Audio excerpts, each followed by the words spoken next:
If you are stressed and finding negativity creeping in and getting in the way of your success as a fundraiser, today's episode and Joan Garry, our guest, have things to offer you. We're going to talk about encouragement and ways you can help yourselves and your teams stay positive.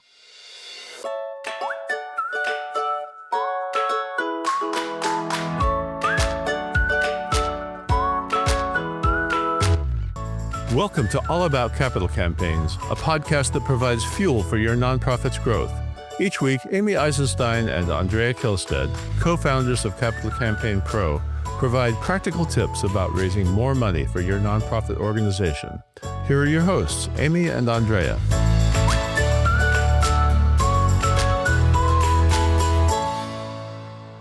Hello and welcome. Today we have Joan Garry, who imagine if you've been in fundraising for 5 minutes or 5 years, you have heard of her or now will look her up. Joan is an internationally recognized champion for the nonprofit sector and a highly sought after executive coach for CEOs and for some of the nation's leading organizations, the largest nonprofits in our sector. She is an author, a blogger, a podcaster, and founder of the Nonprofit Leadership Lab.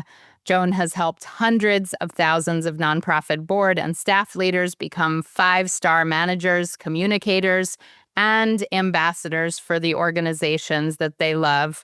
And I am so thrilled. Joan and I both live in New Jersey, but we don't cross paths often. So I am absolutely delighted to have her here as a guest on the All About Capital Campaigns podcast. But of course, we don't always just talk about capital campaigns. We talk about fundraising and really good fundraising. So welcome, Joan. Well, thank you, Amy. And yes, we actually live... I'm at exit 148 on the Garden State Park. 135, right? Yes. Yep. So we're close. We're a stone's throw away from each other, but mostly see each other on Zoom. And isn't that the way the world works today? It is. It is. Well, listen, thank you so much for joining us. I mean, I'm excited to talk to you because you really look at development directors and nonprofit leaders in more of a sort of a cross section than we do here at Capital Campaign Pro, where we're super focused on those that are doing capital campaigns. And unfortunately, we are living through some really challenging times for nonprofits and fundraisers and nonprofit leaders right now. So I want to talk about the negativity that's sort of settling over or has blanketed our sector to some degree, because there's a lot of things to be worried about. And I think development directors and nonprofit leaders are stressed and worried. So talk to me about what you're seeing and what you're hearing. So first off, thanks, Amy, for the work that you do. And one of the things actually that gives me quite a lot of optimism is that there's a lot of folks like you and me and others who are out there. And we're sort of hell-bent on making sure that nonprofit leaders have both the technical and the moral support that they need. And I consider it a real privilege to be able to do this kind of work. So, and I know you would do as well. The second thing is that there's probably not a position on the nonprofit field I haven't played. And when I became a nonprofit executive director, I was hired with no fundraising experience. I had never actually asked anyone for money. Yes, you're not alone. You're not alone. Right. Probably including my mother, because I knew she'd say no. So you had heard no before. That's the problem, right? Yes, correct. And, leave it to a nonprofit board to hire somebody who had no fundraising experience when the finances were in disarray would be a kind word to use to describe. But I became someone who became really enthusiastic. I actually really love fundraising. And I don't think I'm in the minority, but I certainly, the stereotype is that it's like getting somebody to put a wrench to their wallet, right? And I was told that people really like to give money to causes they care about, makes them feel good. And in a world here that we are living in right now where people aren't feeling very good, where people are sitting in the stands, sort of trying to figure out how they're going to make sense of the world, how they're going to find meaning and purpose in what seems to be just an ongoing morass of chaos. Yes. I'm here to say that asking someone for money is an invitation for them to feel good feels, to say, oh, I'm actually on the field. I'm in the game, right? And I think we lose sight of that. And I bet you see that all the time. I do. I couldn't agree with you more. And so it is in that context that, because I'm such an optimistic person and know what a gift fundraising, asking someone for money can be, that this kind of negativity that I'm feeling and seeing, which in many ways is justified because we don't know what's going to happen next. You think the other shoe has just dropped, and then all of a sudden there's another foot and another shoe. And so we're living in this sort of chaos. Yeah, I think unknown is scary, and that is what we're living in right now. It is the unknown. Totally. It is the unknown. And so you asked a question about what am I seeing? And you mentioned it earlier. I blog and I have a podcast and I do executive coaching, and then I have a membership site for leaders of small to mid-sized nonprofits. So I kind of catch nonprofits at every size and shape and at every leg of their journey. And this theme is starting to creep in, which is honestly troubling to me, which is that I'm hearing more and more development directors talking to their CEOs or their executive directors with a real negativity. We're never going to hit our numbers. Government grants are going away. People are concerned about the economy, and that what was once a kind of an optimistic kind of approach to fundraising has really shifted. And despair is a big word, but it's something akin to that. Like, I'm never going to hit these numbers, boss. Yeah. Right. So, and that is troubling. It's troubling when you're a CEO and you hear that from your development director, because it doesn't make you feel all that good either. Yes, it's true. I want to go back to this idea, though, really flipping the script. And, you're not pinching donors' wallets, but you're giving them an opportunity to be in the game and to feel good. I mean, that's what good fundraisers do. And I think if we can get fundraisers in that headspace, as you suggest, and really believing that donors want to help and it makes them feel good, some of the negativity would dissipate. Yes. I mean, I believe, and you hear a lot of people out there in our field, Amy, who talk about making a shift from transactional to relational fundraising. And I believe that if you approach fundraising in a transactional manner, you don't actually see that or feel that sense of purpose that someone gets from giving a gift if you're not stewarding those donors. If you're just simply trying to hit your number and trying to get that gift before the quarter ends or before the year ends, you don't feel that. And I think that it's really key to being a great development director, and especially key in dark times. Yeah, I think you're so right. So we started sort of high level, theoretical. Yes, it would be great for fundraisers to be more optimistic, positive. I don't know what the word is. So let's get a little more concrete and tangible. So how can nonprofit leaders help development directors be more successful in these challenging times and try and meet their goals?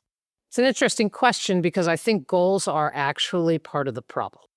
Yes, let's talk about goals. So every development director I know and every development director I've ever had is driven to be successful. And how do they define success? Well, most of the time, the organization defines success by one single metric: the total dollars raised. Yep. Right? So if that's the metric, and we know that development directors are super driven to get A's on their book reports, And they know that, oh, 70% of my government funding all went away. Or, back in the pandemic, the gala disappeared, right? If success means if I'm going to get an A on my book report, I'm going to hit my financial goal, right? If money goes away that I have no control over, I just feel like a failure. And people who feel like failures are not optimistic. The second thing is that there's a certain amount of fear that development directors have. So, for example, they may have a particular strength in area A, but in order to actually fill the gap that's been lost by whatever revenue stream has decreased or gone, they may be asked to do area B or C. They might be asked to build an individual giving program, which they've never done, or explore an earned income stream. And I'm a type A, I want an A on my book report. And I'm like, oh my gosh, I've never done that. I can't do that. They're not going to need me. They're going to need somebody who could do that. And so there's a certain element of fear that comes into play as well. And so I think these are things that are causing, the comments that I hear. I literally heard from a coaching client who said, what's our plan for filling the gap? And the person literally said, well, I sure hope Mackenzie Scott comes through. No. That's not a plan. That is Right. not a plan. Right. Right. Right. That's a wish. Yes. And may or may not be a particularly pragmatic one, right? So this is the landscape in which development directors are living. And I believe the root cause of it, Amy, is that they define success by, do I hit my numbers? I mean, there are CEOs, and I coach against this. There are CEOs that might get a bonus, and the bonus is tied to whether the total dollars, whether they hit their revenue numbers. I completely disagree with that as a metric for whether or not a CEO should get a bonus. And we could talk more about that. Or is doing a good job. Right. No, right. Exactly. Yeah. And the bottom line, as you know, is because fundraising is a team sport. Right. Oh, so many good topics we can delve into. Let's go back to what other metrics we can use to measure, and perhaps how to set good goals that are, I don't know, I'm losing the word, high up, but also achievable, realistic and aspirational. Aspirational is the word I was looking for. And some combination. But the example that you gave, that an organization loses 70% of their funding, their federal funding cuts, or whatever it is, 100,000, 500,000, 10 million, it doesn't matter. And that gets wrapped into the fundraising goal is completely ridiculous. So helping organizations think about, what are the other options? How are we going to, we may have to temporarily scale back programs and services, but the idea of putting it all on the development officer's head is crazy. So, you've raised the issue of setting goals and also metrics and benchmarks, and how are we going to evaluate development directors, not just with one metric. Yeah. And what do you want to touch on next? So I think here's one metric that I believe that we ignore all the time, which is your percent of renewing donors. Yes. Right? Is that we go out looking for new money all the time, and a board never asks, what's the percentage of our donors that renew? Right. Retention rates. Right. So I think that's actually a fantastic metric for a development director, because it actually tells me as a development director that I've got to nurture and steward those donors in order to retain them. By the way, just as a quick aside, the fastest way to raise money quickly is to run a report of your lapsed donors. I can't tell you how many development directors think, oh, well, they haven't given in a couple of years. They're probably mad at us for something. No, maybe they just have lives, right? Right? Maybe they had to put their father into assisted living, right? Lapsed donors are a low-hanging fruit, quick win for development directors to pick up some of the gap. But I think retention rates are really, really important. I think that practical ways that the development director has engaged with the development committee to begin to build a kind of a culture of storytelling and philanthropy, right? If at the end of the year, because of my work as a development director, the board the board members are much more effective storytellers and ambassadors. And I have moved from nagging them to ask people for money. And I have shifted their mindset. Now I know it's not a very practical, I mean, it's not a tactical goal, but if now, because of my work, there are storytelling practices that happen at board meetings, right? That the number of new people that board members have invited to learn more about the organization have increased because the board members are on my team. Yes. So I think that there are other kinds of metrics that you can look at where the development director has engaged not just board, but staff, and has started a program where they're fueling stories with the executive director that can then be shared on social media, right? So that you're getting the word out, or you're potentially building a larger awareness to those people in the stands that actually really want to be on the field. Right. Um, A metric that you just made me think of was how many appointments or donor meetings does the CEO do that the development director helped schedule? Correct. That's absolutely correct. And I hear it often from executive directors. My development director seems always to be at their desk. Like, why are they not out, right? Why are they not out talking to current donors, meeting colleagues in the development field? And that's another, how many, what's your relationship like with your colleagues? I also think I would include as a metric, did you try something new? I love that. Did you come up with a new idea, whether it succeeded or it failed? Right. And one of the things that's bothering me about this is I think innovation is key at this moment. And when you are depressed, panicked, and fearful, you don't tend to be really creative. You tend to want to crawl in a hole, right? Yeah, I think we do have a problem of a sector of having this sort of same old mindset. We've always done it that way, so therefore we're going to continue to do it that way. So rewarding creativity and innovation sounds like an amazing idea. But, if you think about this though, Amy, right? We did this and we did it really well during the pandemic, Yes. right? And we figured out a way to do virtual events. Theater, arts, all of those things. They made amazing things happen. Schools, and I said then, as I would say right now, business as usual wasn't all it was cracked up to be. And I, in some ways, I feel like we didn't hold on to that lesson. And I think it's come, with all due respect to leaders of the sector, I think we sort of let go of it a little. Yes. And I think fear ends up being, leads you to being risk averse.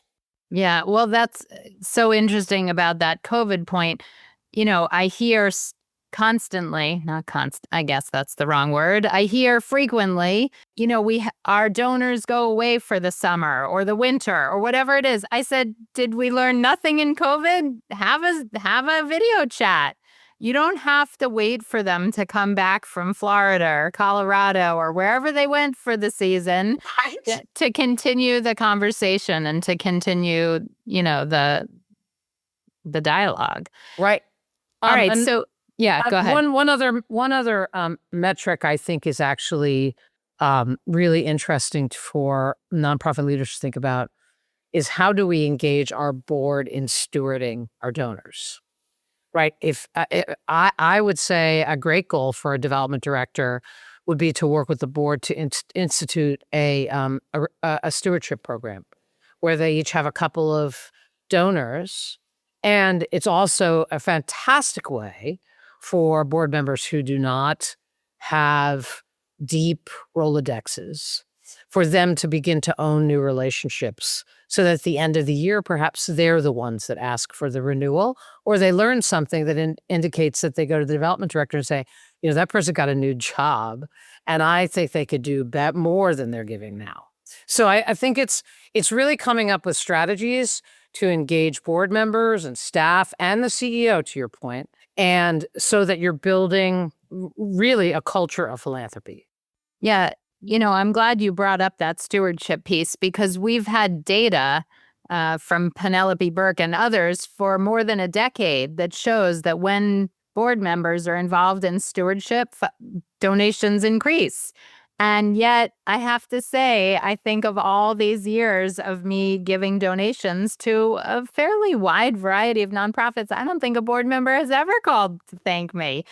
Not that I'm giving huge amounts, but maybe that's the point, is that everybody needs to be called and stewarded and, totally. I remember Yeah. that. I say this to my clients every time they have in a fundraising gala. Your board members have to work. Yet when they check in, they should be giving an index card with a name, with 5 names and their table numbers. And all they have to do is go over and say, I'm so delighted you're here. I know you've been a loyal donor since blah, blah, blah. And I just want to say on behalf of all of us on the board, thank you.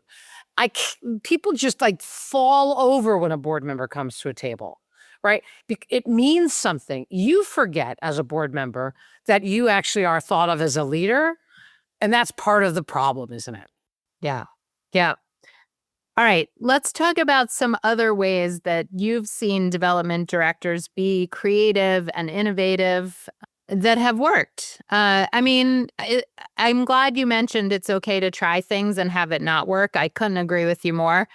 Let's give some people some examples, if you can. Maybe share a story or two of a creative thing that somebody tried that worked. Yeah. So there are 2 examples, and they're kind of different, and we don't know quite if they're successful or not. I just happen to think they are just off the charts innovative and creative, right? A climate change think tank that I work with is sitting down in Washington, D.C., and realizing that there is a massive amount of expertise that's basically walking the streets from the EPA. Yes. Right? And they are putting together funding proposals to bring those EPA people in, to fund them, to add to their, their horsepower to be able to do really great work. I don't know why everybody's not thinking that way. Brilliant. Right? I just got chills. Right. Right. When you think about all of the expertise that is in Washington now that could be attached to different advocacy organizations, different climate think tanks, et cetera, I want more people to be thinking like that.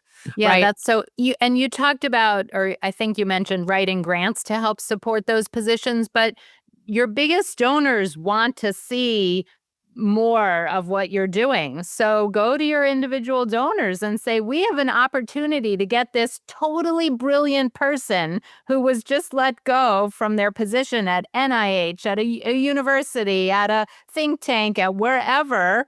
All of these people you're being absolutely right. It's so smart that it would capture the imagination of an individual donor as well. And they would actually be incredibly impressed, and they'd be like, oh, that's just so smart. And right. And we have a massive opportunity. It's what Michael Hyatt says. What do challenging times make possible? I imagine Washington, D.C., this is like people walking the streets just looking to be invited to be of help in some way, right? Then we have another organization. Can I just say one more thing before you go into that yes. story? So speaking of those people walking the streets in D.C., it doesn't matter if you're located in California or New York or Chicago or Nebraska. Those people can work for you remotely. It doesn't matter. They don't have to. Don't worry that you're not in Washington. I just wanted to throw that in. No, that's really good. Actually, it does happen that this think tank is in Washington, so I'm glad you made that distinction. So there's another organization that I work with out of Boston. It's called Keshet, and it is lives at the intersection of it basically advocates for LGBTQ young adults, mostly sort of teens into their early 20s. And we know that particularly transgender teens and young adults are living in states that are not safe for them. And so the organization went to a foundation and said, some of these folks need to not live in the states they're in to seek the kind of health care that they need. And so they went to, I think it's called the Hebrew Loan Society, and they set up, now it's not free dollars, but it's like innovation and creative, right? And said, we will offer up to $10,000 in interest-free loans to individuals and families who need to leave the state in order to seek the care that they need, right? Right, and you know those are two very different kinds of examples. And the third one I have is also in the LGBT space, and you'll actually appreciate this, is my friend Kevin Jennings runs an organization called Lambda Legal, which is a high-impact litigation law firm that work in the courts to advocate for LGBT people. And it's a cause that my wife and I contribute to. We were plaintiffs years ago. He decided to do a capital campaign, but it's not bricks and mortar. He calls it a human capital campaign. Yeah. Because what he needed was more lawyers. Right. I need more lawyers. Yes. Human capital. A human capital campaign. And he's raised north of $250 million. Yeah, because the need is acute and timely and here now and huge and enormous and all the words. And people understand it. And people who care about that cause are going to step up in big ways. And so we need nonprofit leaders to have these big, innovative, creative ideas to deal with the times we're living in, and donors will respond. Yes, absolutely. I think one other thing you were when we were talking about how to jumpstart or ignite your development directors, you know, and I was talking about how some of them may have gap skills if you're going to have to pivot to a different revenue stream, right?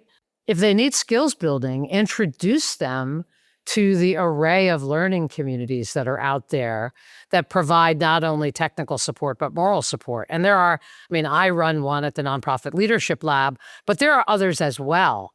And I think for somebody to feel like their CEO or their executive director is investing in them rather than having them sit there and going, I've never started an individual giving program, or I don't know how to get a board to fundraise, right? If they're actually handed, you know, what I would call swimmies for the deep end of the pool where there are now shark-infested waters, I'm going to feel more confident. Yes. The more confident I feel, the more that I'm interacting with others in the same deep end. Yes. That is an antidote for fear, anxiety, and just anxiety that begins to be an antidote, I think. Yeah, I love that you brought that up. I'm going to give an example of how we do that here at Capital Campaign Pro, and then I'm going to invite you to talk about the Nonprofit Leadership Lab and what you're doing. So at Capital Campaign Pro with our clients, we actually invite all of our clients every week to what we call peer support or mastermind groups. And we invite all of our clients to come and join and ask questions, support one another, celebrate, share challenges, brainstorm. They're facilitated by two of our experts, but really you're learning from your peers and Yep. you're supporting one another.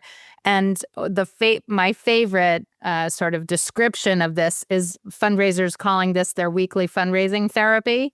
Yep. I love it.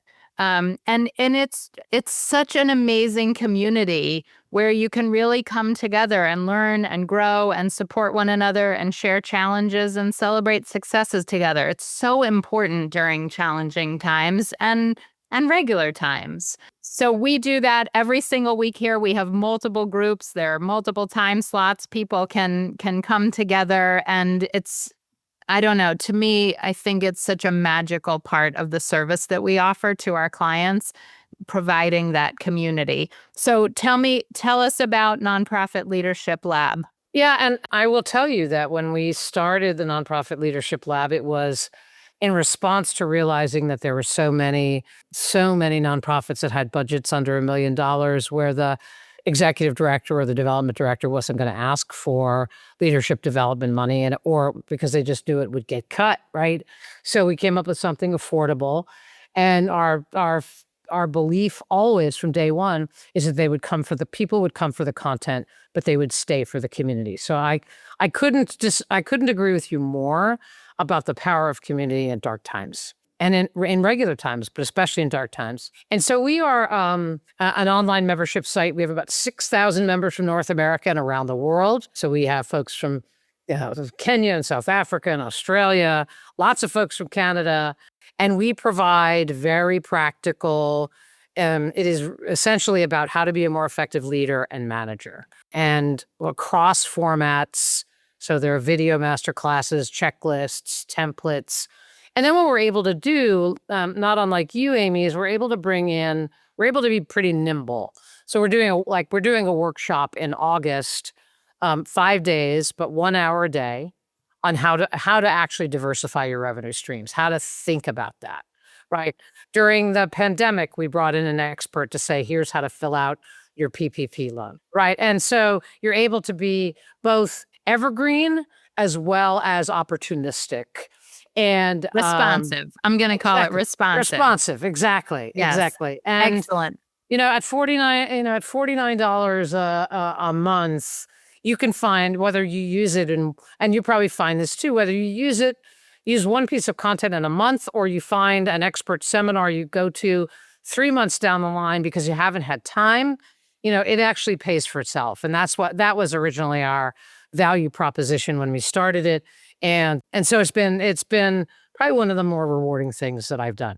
Yeah. Okay. So I'm sure people can Google Nonprofit Leadership Lab, but what's the URL? It is nonprofitleadershiplab.com. You can also just go to joangarry.com and find all things Joan there as well. Perfect. Okay. So I'd love for you to share some final thoughts and tips, ways that practical ways that fundraisers or leaders can help motivate and inspire themselves, their fundraisers, so that they're not as negative and sort of, I don't know if dejected is a word, but I think that's a pretty good word, actually.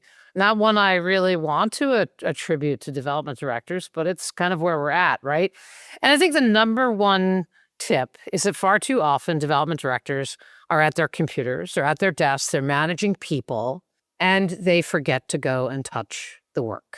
To call a client or to go to a group or to have, if it's to go fix meals at the food kitchen. Whatever, not right? donors. Be inspired by the work. Be inspired by the work. Yes, yes. Right? Is it if you do equine therapy, go down to the barn and watch a lesson with an autistic kid. And because so much of the work that you do takes gas out of your tank, you've got to figure out ways to put gas back into your tank.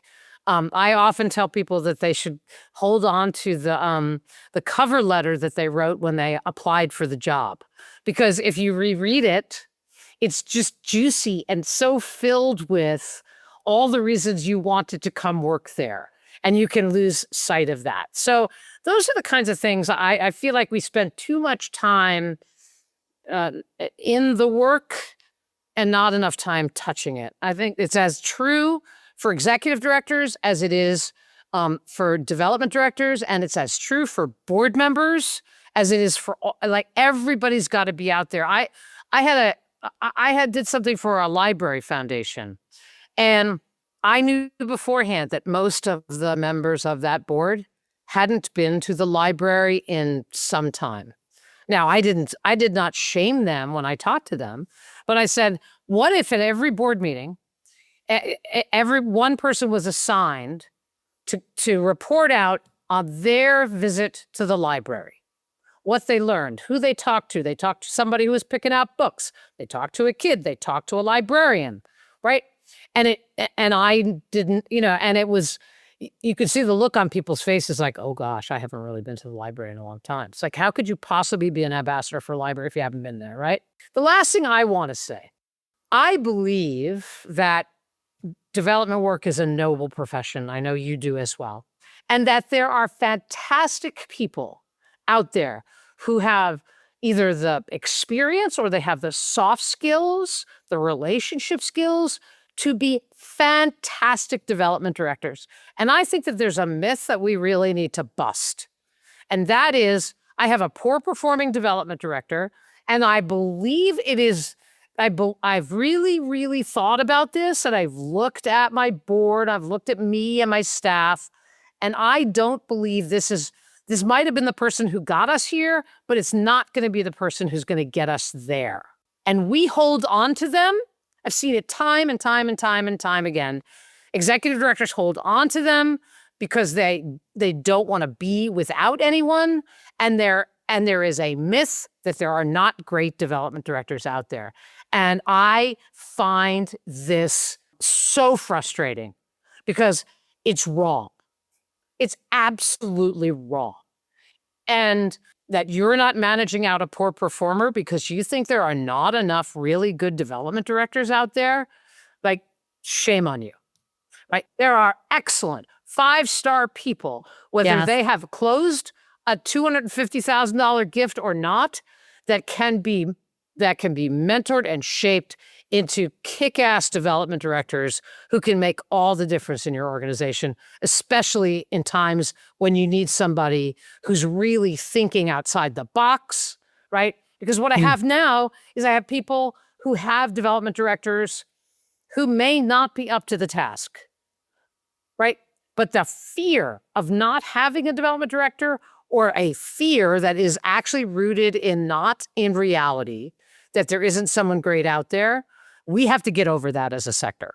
That's interesting. Well, let me add to that and say, and if you're not doing things to help raise the skills and expertise of your current development director, that's a massive problem too. And there's so many great resources. If you're not providing them with continuing education, if you're not supporting them going to conferences and to joining things like Nonprofit Leadership Lab or Capital Campaign Pro, that's problematic too.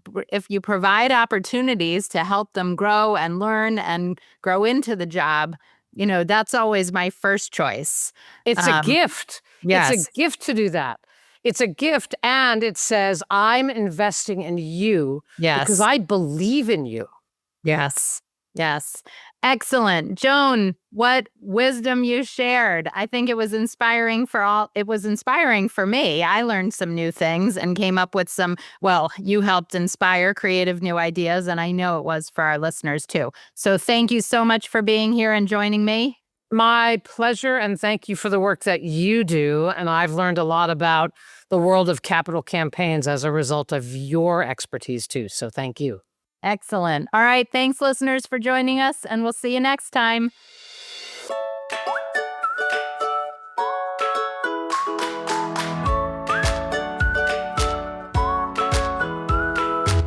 Thanks for joining Amy and Andrea for today's All About Capital Campaigns. To learn more about them and their work with organizations like yours, visit capitalcampaignpro.com, where you'll find all the help you'll need for your campaign. And please subscribe, then rate and review us on your favorite podcasting platform. Thank you.